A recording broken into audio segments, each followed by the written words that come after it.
Oremos. Pai, graças nós te damos, ó Deus, por esse dia. E obrigado pelo privilégio que o Senhor nos concede, Deus, de ouvirmos a Tua palavra. Fala, Senhor, ao nosso coração nesta manhã. Dá-nos, ó Deus, o entendimento da mesma, que possamos, ó Pai, compreender com clareza os ensinos das Sagradas Escrituras. Nós oramos, ó Deus, pedindo que o Senhor nos dê concentração, atenção, a fim de que nós possamos, nessa manhã, sermos edificados, ó Deus, pela Tua palavra. Oramos, ó Pai, agradecidos em nome de Jesus. Amém. Salmo 81, de 1 a 7, a palavra do Senhor assim nos diz: Cantai de júbilo a Deus, força nossa, celebrai o Deus de Jacó. Salmodiai e fazei soar o tamboril, a suave harpa com o saltério. Tocai a trombeta na festa da lua nova, na lua cheia, dia da nossa festa. É preceito para Israel, é prescrição do Deus de Jacó. Ele o ordenou como lei a José ao sair contra a terra do Egito. Ouço uma linguagem que eu não conhecera. Livrei-os sobre os seus ombros do peso, e suas mãos foram livres dos cestos. Clamastes na angústia e te livrei.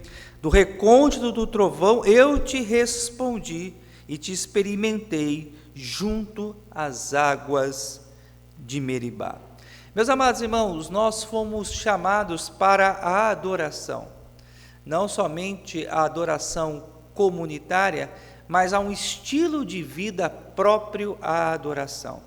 E o que significa sermos chamados para a adoração?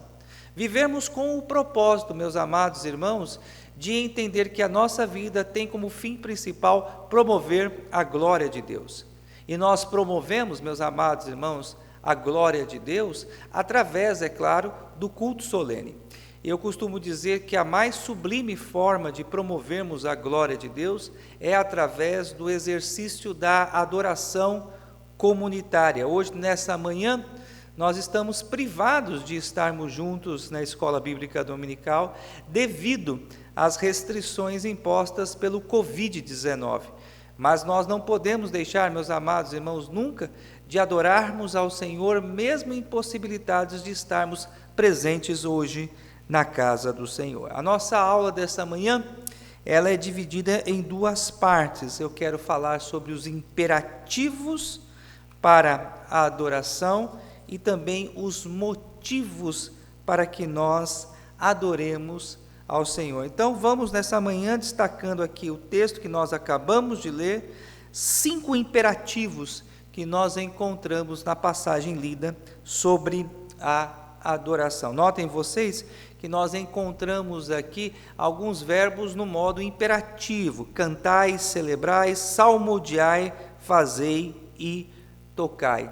O que esses verbos imperativos têm a nos ensinar sobre a adoração? O que nós aprendemos nessa passagem sobre esse assunto, sobre esse tema? Então, chama a sua atenção para a primeira lição que podemos destacar nessa manhã, é que a adoração ela deve ser dada somente ao Senhor. A adoração deve ser dada somente ao Senhor. O versículo 1 diz: cantai de júbilo a Deus, força nossa, celebrai o Deus de Jacó.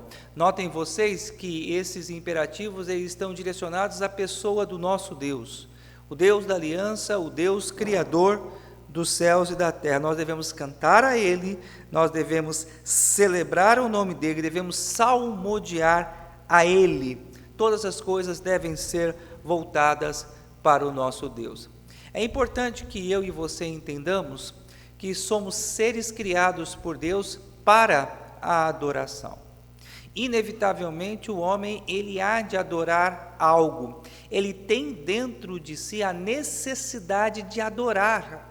Ele tem dentro de si essa necessidade de buscar algo para glorificar. E o homem, basicamente, ele só pode caminhar em duas direções.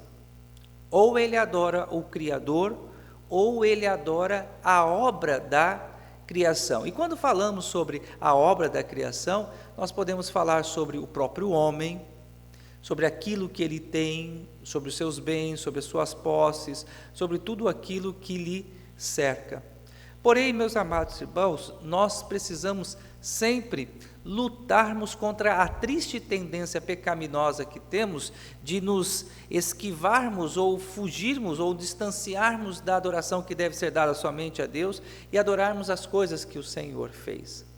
O grande desafio da vida cristã é justamente esse, é de nós sempre nos voltarmos a Deus com o propósito de adorá-lo, de tê-lo como centro da nossa vida, de tê-lo em primeiro lugar em nossa existência.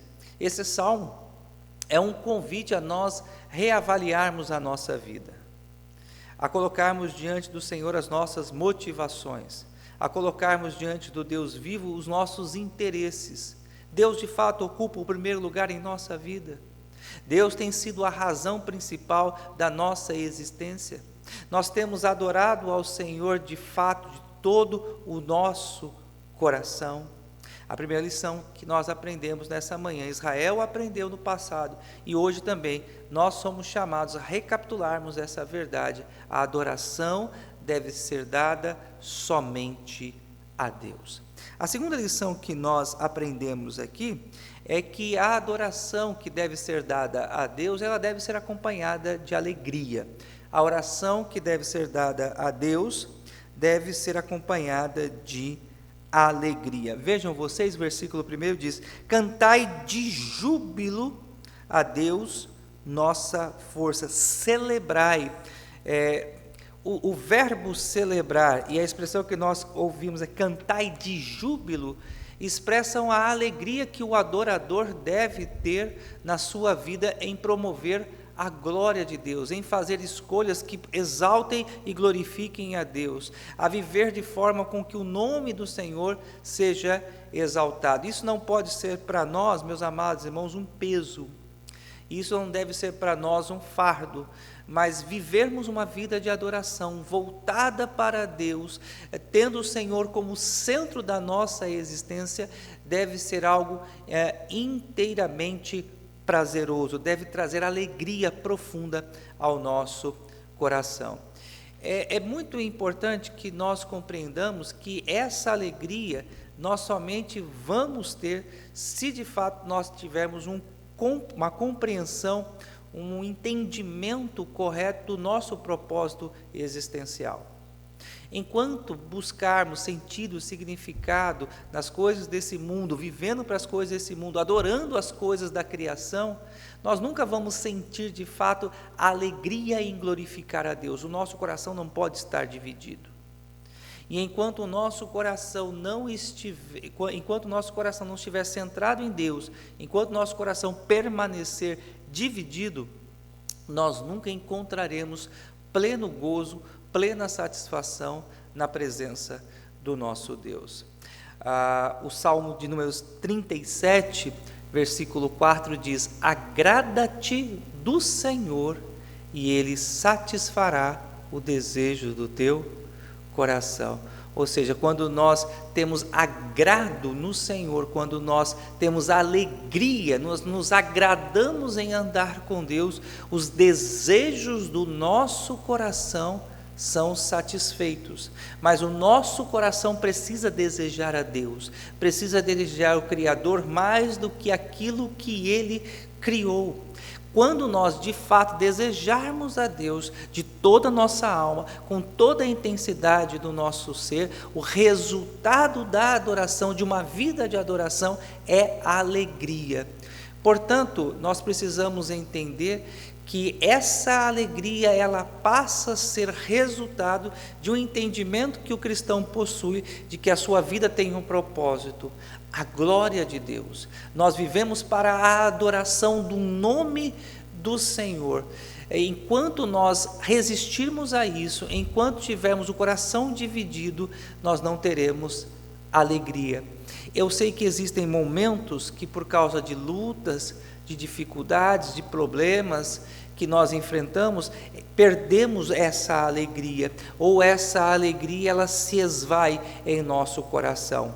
Eu não sei como é a sua situação nessa manhã, como está o seu coração nessa manhã, mas se você tem perdido o prazer de ter uma vida que promova a glória de Deus, se você tem perdido o prazer de amar ao Senhor em primeiro lugar, ore ao Senhor, peça ao Senhor Deus que tire do seu coração tudo aquilo que tem ocupado o lugar que pertence a Ele, para que você possa sentir plena alegria, pleno gozo em andar na presença do Senhor, em ter uma vida de constante adoração. Outro ponto que eu chamo a sua atenção é que se essa adoração não for acompanhada de alegria, lembremos que Deus não há de aceitar isso. Deus, Ele se alegra quando nós o adoramos com alegria, quando o fazemos com prazer, quando isso não é um peso. E aqui a gente pode fazer uma aplicação à adoração comunitária. É muito importante que nós sempre estejamos na presença de Deus, no culto solene, tomados de alegria. Não pode nos ser um peso isso. Nós precisamos viver em constante alegria, lembrando aquilo que eu disse no início da nossa mensagem, que a adoração não é apenas no exercício da adoração comunitária, no culto coletivo, mas a adoração é um estilo de vida, então constantemente nós precisamos estar alegres e felizes, plenos e realizados em vivermos para a glória de Deus e refletir essa alegria quando estamos na casa do Senhor, quando adoramos ao Senhor de forma coletiva. Vimos até aqui, meus amados irmãos, duas verdades: que a adoração ela deve ser dirigida a Deus, que a adoração deve ser feita com alegria, e a terceira verdade que nós aprendemos é que a adoração ela deve ser feita com arte também. O texto diz: salmodiai e fazei soar o tamboril, a harpa e tocai a trombeta. Chama a sua atenção para que nos versículos 2 e 3 nós observemos que existem aí a menção de 3 instrumentos musicais: o tamboril, a harpa e a trombeta. Esses instrumentos faziam parte da chamada à adoração do povo de Deus. Era um convite ao povo se colocar na presença do Senhor. E esses instrumentos precisavam ser tocados com arte, com excelência. O músico deveria se preparar para o fazer da melhor forma possível. Lembremos que tudo o que nós fazemos no nosso dia a dia, nós devemos o fazer com excelência para a glória de Deus. Não importa qual seja a sua atividade profissional, não importa aquilo que você faça, mas faça com arte, faça com excelência, dê o seu melhor a Deus. Às vezes nós olhamos para esse texto e nós diminuímos, podemos dizer, a aplicação da palavra de Deus, pensando que isso apenas se limita à questão do culto solene, do momento em que os músicos da igreja se ajuntam para louvar a Deus através das músicas. É claro que existe uma aplicabilidade desse texto nesse sentido, mas nós podemos ampliar o nosso leque de aplicações quando nós consideramos que tudo que nós fazemos é para a glória de Deus. O professor que dá a sua aula, que entra numa sala de aula, ou que agora nesse período de pandemia prepara a sua aula remota de casa, deve o fazer com excelência. Quem presta serviços ao público deve fazer com excelência, sabendo que nós não fazemos isso para homens, mas nós o fazemos sempre para a glória de Deus. E nós devemos dar sempre o nosso melhor. Nós não podemos nos acomodar. O cristão não pode ser, em hipótese nenhuma, em lugar nenhum na sua vida, uma pessoa acomodada. Antes, o cristão ele deve sempre buscar o crescimento, antes o cristão deve sempre buscar a excelência em tudo aquilo que ele faz.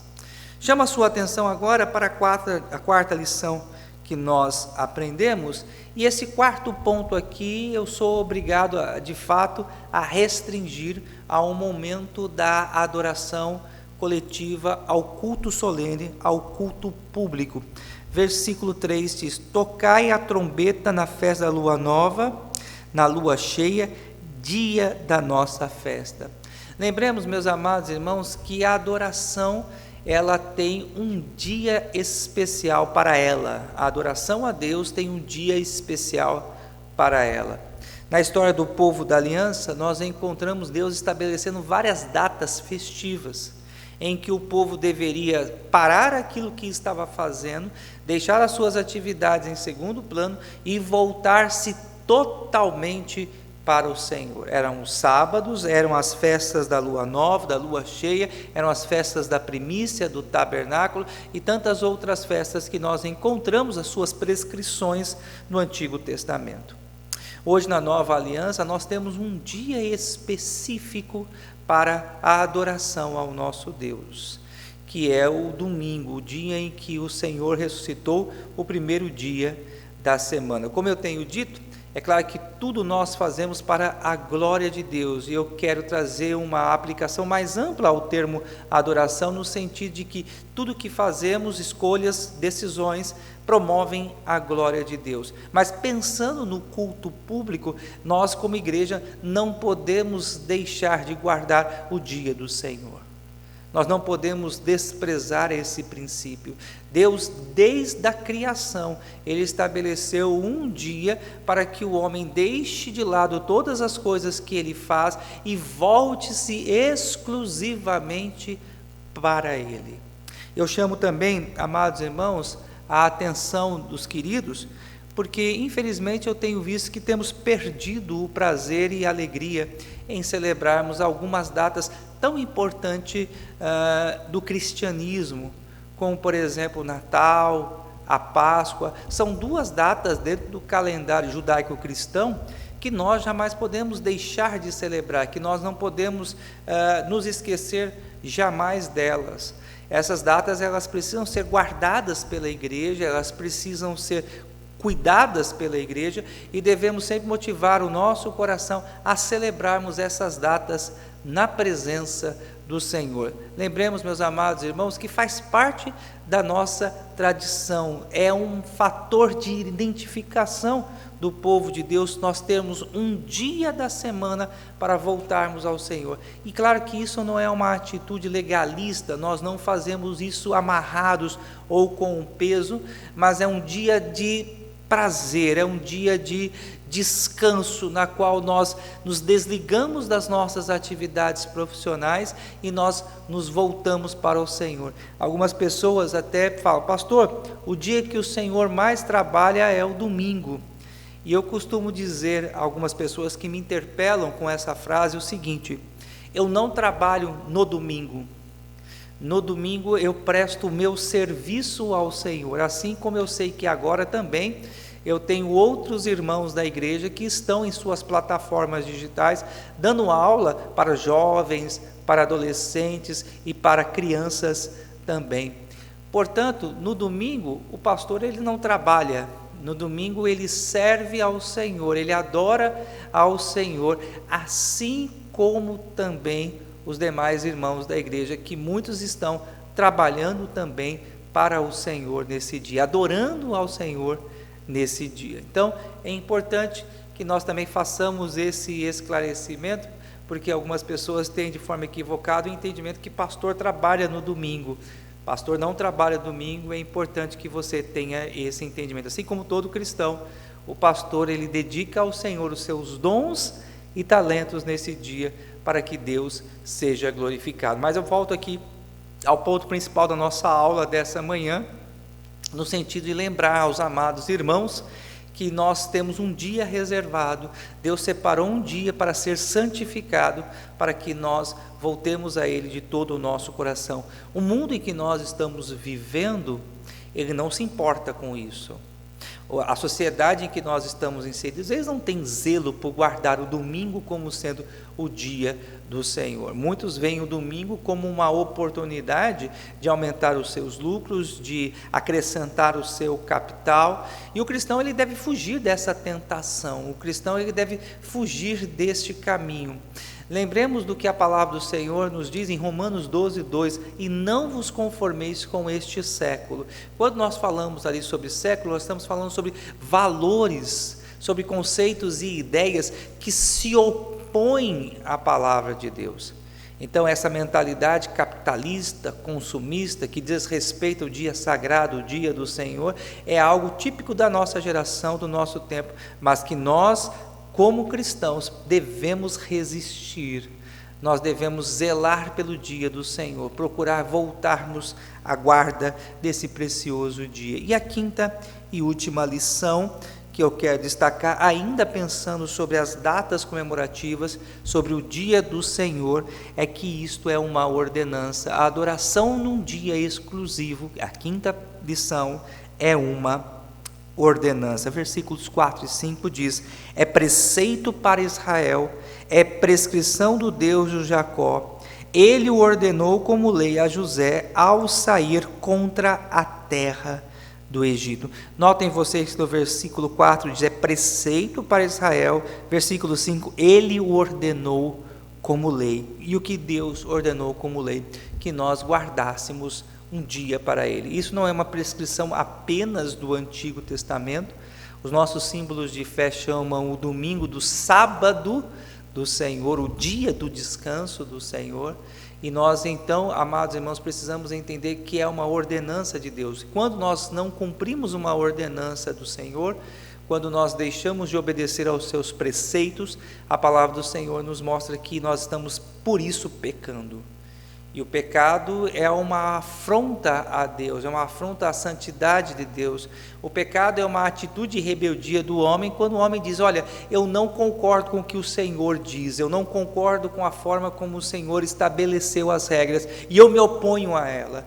O pecado, ele nasce dessa atitude na qual a nossa carne ela é inclinada. A nossa carne, ela é inclinada para este fim, para desobedecer a Deus, para se opor a Deus, para se rebelar à vontade do Senhor. Portanto, meus amados irmãos, tenhamos atenção com os preceitos divinos, tenhamos zelo em obedecermos às leis do Senhor, para que nós possamos ter uma vida abençoada pelo nosso Deus.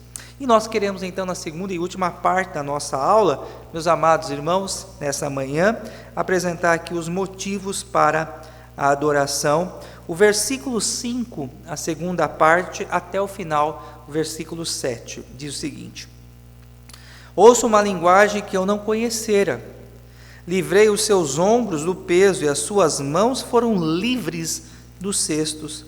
Clamastes na angústia e te livrei, do recôndito do trovão eu te respondi e te experimentei junto às águas de Meribá.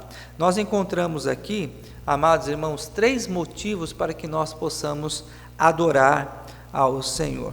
O primeiro motivo elencado aqui pelo salmista é que Deus havia libertado Israel da escravidão.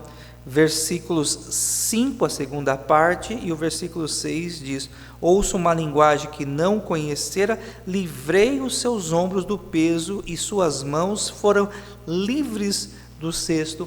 Eu quero me ater primeiramente a essa expressão que nós encontramos na segunda parte do versículo 5, ouço uma linguagem que eu não conhecera. Que linguagem é essa que o salmista está falando aqui? De Deus se manifestar a Israel como sendo o seu libertador, como seu redentor.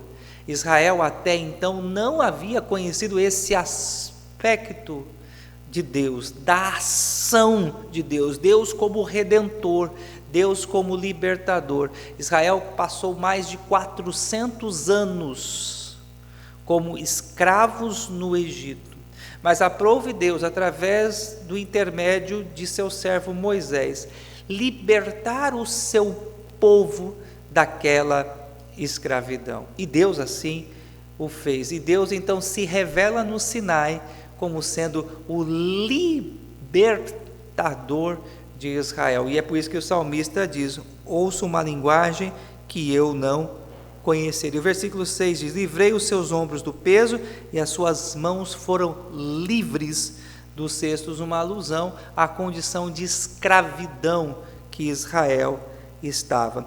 Então, o povo foi chamado nesse salmo a adorar ao Senhor, porque Deus os havia libertado da escravidão no Egito.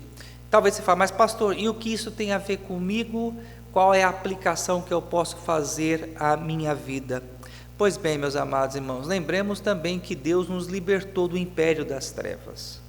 Outrora todos nós estávamos condenados, éramos escravos do pecado, estávamos caminhando para a condenação eterna, mas aprouve o Senhor, por intermédio do seu Filho Cristo Jesus, nos redimir e nos resgatar e nos conceder uma nova vida. Portanto, meus amados irmãos, nós também precisamos ser gratos a Deus, e eu creio que este é o principal motivo da adoração. Saber que Deus nos redimiu, Deus nos resgatou, Deus nos libertou do império das trevas. Seja grato ao Senhor por isso. Eu e você devemos ter uma vida de adoração, uma vida no altar do Senhor, não por aquilo que Deus pode fazer, mas por aquilo que Deus, Ele já fez por nós. Deus, Ele já nos libertou do império das trevas, Ele já nos redimiu, Ele já nos resgatou, e por consequência disso nós devemos ter uma vida de gratidão, uma vida de adoração àquele que é o nosso Redentor.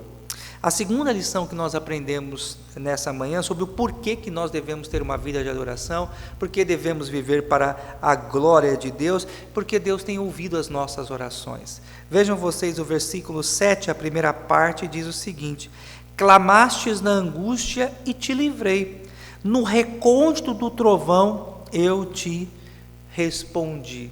Então, Deus deve ser adorado por nós, Deus, Ele deve ser exaltado em nossa vida, devemos glorificar ao Senhor em nossas decisões, escolhas, naquilo que quer que a gente venha a fazer, porque Deus tem ouvido as nossas orações. E o salmista nos mostra o momento em que Deus ouve as nossas orações, na angústia, na tempestade. Foi assim na experiência de Israel no passado, nos momentos de angústia, diante de inimigos, de exércitos, de seus adversários, Israel se voltava e clamava ao Senhor. Foi assim no período dos juízes, e Deus então ouvia o clamor de Israel, atendia a oração do seu povo e os libertava. Portanto, meus amados irmãos, nós precisamos sempre nos lembrar que Deus, Ele ouve as orações daqueles que são seus filhos. Deus atende o clamor do povo da aliança, e por consequência disso, de saber que temos um Deus maravilhoso, o Deus Todo-Poderoso, o Criador dos céus e da terra, que inclina os seus ouvidos para nós, que ouve o nosso clamor, por consequência disso, por resposta a isso, adoremos ao Senhor de todo o nosso coração e com alegria, com imensa alegria, por saber que Deus é bom, que Ele nos atende movido pela sua graça. E o terceiro e último ponto da nossa aula: por que nós devemos adorar ao Senhor? Por causa da provisão do Senhor. O versículo 7, a última parte, diz o seguinte: e te experimentei junto às águas de Meribá. Lembremos que apesar da incredulidade do povo, da rebelião de Israel, durante a peregrinação no deserto, Deus manifesta a sua graça, e Deus dá água ao seu povo, Deus dá água ao seu povo ali em Meribá, saciando a sede de Israel. E Deus é o Deus da provisão, é o Deus que nos sustenta, é o Deus que nos dá aquilo que nos é necessário. Muitas vezes murmuramos contra Deus, assim como os nossos pais fizeram ali no deserto, querendo aquilo que era supérfluo, ou muitas vezes tendo desejo das coisas pecaminosas do passado. Assim como eles tinham saudade da escravidão, porque ali na escravidão eles comiam as carnes que os egípcios lhe ofereciam, os temperos que tinham naquela terra, e eles tinham vontade então de voltar àquele lugar, porque na escravidão eles tinham ali prazer em comer os alimentos que eram oferecidos pelos egípcios, e eles não estavam contentes com o que Deus estava dando a eles. O Senhor não permitiu que eles ali tivessem fome, porque o Senhor todos os dias providenciava o maná. O Senhor não permitiu que eles tivessem sede, porque o Senhor também feriu a rocha, fazendo com que da rocha saísse água, saciando então a sede do povo de Israel. Deus deu ao povo pão e água, alimentos que lhe eram necessários. Assim também devemos nós esperar do Senhor o que nos é necessário, o pão nosso de cada dia. Nós devemos sempre adorar ao Senhor pela sua provisão, pelo seu cuidado. Nem sempre o Senhor vai nos dar aquilo que a gente pede, mas nós cremos que o Senhor nos dará aquilo que nos é necessário para o nosso cuidado diário, necessário para a nossa sobrevivência. O Senhor Deus não há de deixar desassistido o seu povo. Essa promessa que nós cremos, essa verdade que nós sustentamos, e essa verdade move o nosso coração na adoração ao nosso Deus. Quero terminar aqui relembrando aos amados irmãos que nós somos chamados então para termos uma vida de adoração que não se restringe apenas ao culto solene. O culto solene é parte de uma vida, é parte de um todo de adoração. E devemos ser gratos ao Senhor, devemos adorar ao Senhor, porque fomos libertos do império das trevas, porque as nossas orações são respondidas e porque o Senhor nos provê o que é necessário. Vamos nesse momento então orarmos, pedindo ao Senhor Deus que nos dê um coração sempre disposto a adorá-lo, a ter uma vida diante do altar, que o glorifique em tudo que a gente venha a fazer. Oremos. Pai, graças nós te damos pela tua palavra e rogamos, ó Deus, que o Senhor continue transformando as nossas vidas cada dia mais. Seja sobre nós, ó Deus, o teu cuidado, seja sobre nós, ó Deus, a tua bondade. Peço a Deus que o Senhor venha nos sustentar, nos fortalecer, que a tua boa mão, ó Deus, não permita que os nossos pés venham a resvalar, Senhor. Guarda-nos, ó Pai, debaixo da tua promessa, que o Senhor, ó Deus, nos dê um dia abençoado. Guarda, Senhor, o nosso lar, livra, ó Deus, os nossos entes queridos, ó Deus, dessa terrível enfermidade e conserva, Senhor, firme a nossa fé em Ti. É o que nós te pedimos em nome de Jesus. Amém.